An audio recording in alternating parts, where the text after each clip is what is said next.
Les acides gras insaturés sont aussi appelés à chaîne moyenne ou longue, en fonction du nombre de carbone qui les compose. Pour qu'un acide gras soit de type insaturé, il doit être composé d'un minimum de 18 carbones.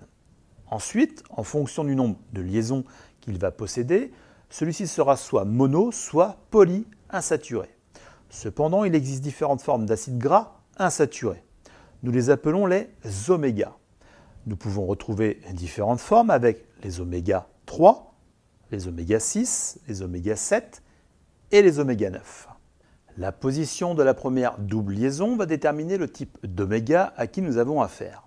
Si nous prenons notre lipide, nous observons sur sa forme chimique des extrémités, COH d'un côté, puis CH3 de l'autre.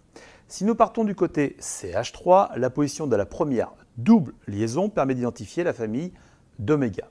Si la première double liaison porte sur le double carbone numéro 3, nous serons en présence d'un oméga 3, comme par exemple l'acide alpha-linoléique que nous retrouvons dans l'huile de lin, par exemple. Cependant, si la première double liaison porte sur le double carbone numéro 6, nous serons en présence d'un oméga 6, comme par exemple l'acide linoléique que nous retrouvons dans l'huile de tournesol. Si la première double liaison porte sur le double carbone numéro 7, nous serons en présence d'un oméga 7, comme par exemple l'acide palmitoléique que nous retrouvons comme dans l'huile de macadamia. Et enfin, si la première double liaison porte sur le carbone numéro 9, nous serons en présence d'un oméga 9, comme par exemple l'acide oléique que nous retrouvons dans l'huile d'olive.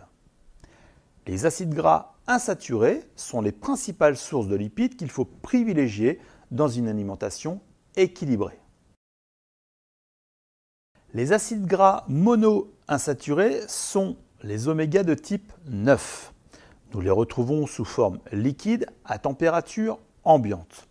De plus, ils supportent relativement bien la chaleur, ce qui est plutôt pratique pour les utiliser en cuisine.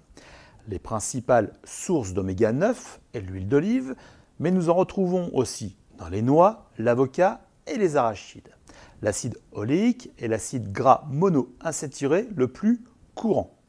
Les acides gras monoinsaturés, contrairement aux acides gras saturés, ont un effet bénéfique sur le cholestérol. En effet, leur forme insaturée favorise ce que nous appelons le bon cholestérol, ce qui globalement signifie qu'elles ont vocation à diminuer le taux de mauvais cholestérol. Ils diminuent également les risques de maladies cardiovasculaires et d'hypertension. Dans une alimentation équilibré, il devrait représenter 65% des apports en lipides journaliers totaux.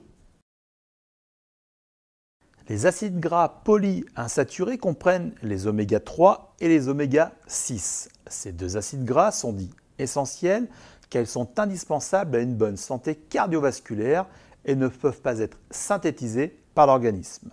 Ils doivent donc être obtenus par l'alimentation.